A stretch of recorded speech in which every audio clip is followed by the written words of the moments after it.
మధ్యప్రాచ్యంలో మరోసారి యుద్ధ మేఘాలు కమ్ముకుంటున్నాయి.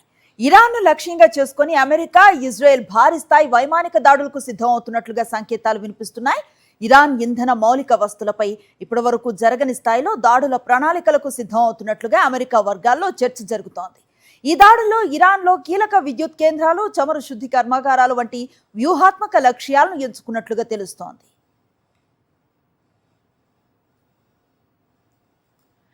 ప్రపంచ మార్కెట్లో సోమవారం ప్రారంభమయ్యే లోపు ఈ ఆపరేషన్ ముగించాలని చర్చించినట్లుగా సమాచారం.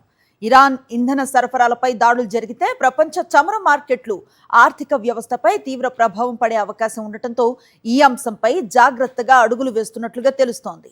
ఇజ్రాయెల్ను కూడా ఈ ప్రణాళికల్లో భాగస్వామిగా ఉంచినట్లుగా సమాచారం. ఇరాన్ సైనిక కార్యకలాపాలు, ప్రభుత్వ వ్యవస్థను కొనసాగించే సామర్థ్యాన్ని బలహీనపరచడమే లక్ష్యంగా ఈ ఆపరేషన్ ఉండొచ్చని అమెరికా వర్గాలు చెబుతున్నాయి. మరోవైపు అమెరికా, ఇజ్రాయెల్ చర్యలపై ఇరాన్ తీవ్ర హెచ్చరికలు చేసింది. ఎలాంటి అమెరికా దాడి జరిగినా ప్రతీకార చర్యలకు సమగ్ర ప్రణాళిక సిద్ధంగా ఉందని ఇరాన్ భద్రతా వర్గాలు తెలిపాయి. ఇజ్రాయెల్లో కీలక మౌలిక వస్తువులు, ప్రాంతీయంగా ఉన్న అమెరికా ఇంధన వ్యవస్థలను లక్ష్యంగా చేసుకునే సామర్థ్యం తమకు ఉందని హెచ్చరించాయి.